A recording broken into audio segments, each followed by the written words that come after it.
পানির লাইনের কানেকশন নিতে ধানের শীষে ভোট চাইলেন অ্যাডভোকেট এবিএম জাকারিয়া, যুগ্ম আহ্বায়ক, নোয়াখালী জেলা বিএনপি।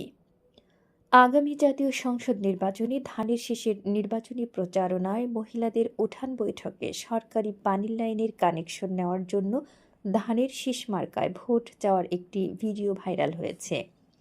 ফেসবুক সহ সোশ্যাল মিডিয়ায় ভিডিওটি ছড়িয়ে পড়লে সাধারণ ভোটারদের মধ্যে আলোচনা সমালোচনা শুরু হয়।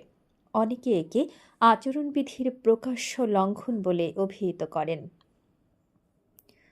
চরবাটা ইউনিয়নে ৭ ফেব্রুয়ারি তারিখে মহিলা উঠান বৈঠকে তাকে বলতে শোনা যায়, বিকাশে ১০০-২০০ টাকা চাও নাকি পানির লাইনের কানেকশন চাও, আর ২০০-৪০০-৫০০ টাকা চাইলে সেটাও পাবে, তবে কন্ডিশন হয়ে যাক পানি না টাকা।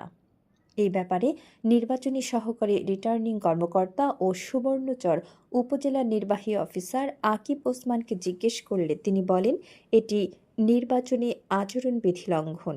এ বিষয়ে বিস্তারিত জেনে পরবর্তী ব্যবস্থা। এটা 2 লাখ গুণ পানি আমাদের ইয়েতে যাবে এবং মাসে হয়তো কারো 150-200 টাকা এই ধরনের বিল হতে পারে। সবচেয়ে এগুলো এর দাম হলো কত, বোধহয় 15 টাকা না 20 টাকা। আমাদের ডেইলি 20 টাকা উঠতো না, একজনের একটা পরিবারের পানিতে 20 টাকাও উঠতো না। এমনকি পানির কানেকশন নিবা নাকি ওই যে বিকাশে 100-200 টাকা নিবা? তুই কো।